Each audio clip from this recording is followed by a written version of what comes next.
los valencianos, pocas cosas nos hacen sentir tan orgullosos como la paella. Uno de los platos más internacionales que tiene su origen en Valencia.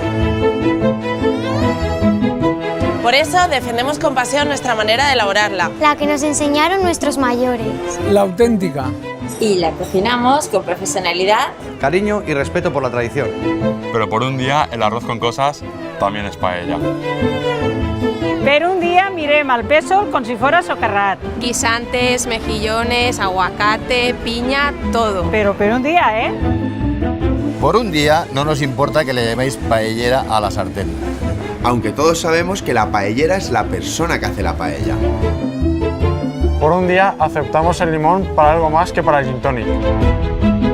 Per un dia entenem que sou paella. Y también que la comáis como una tapa. Por un día la mejor paella no es la de mi madre. Ni la del meu pare. Es la tuya.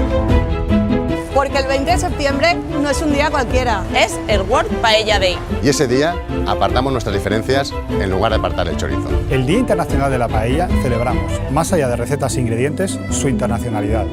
Y queremos celebrarlo con todos los que habéis contribuido de una manera u otra a hacer de la paella un plato aún más internacional. Por eso os animamos a todos a compartir en redes sociales vuestras paellas, sean cuales sean, con el hashtag World Paella Day. Así podremos celebrar juntos que la paella, un plato humilde de origen valenciano, ha traspasado todas las fronteras.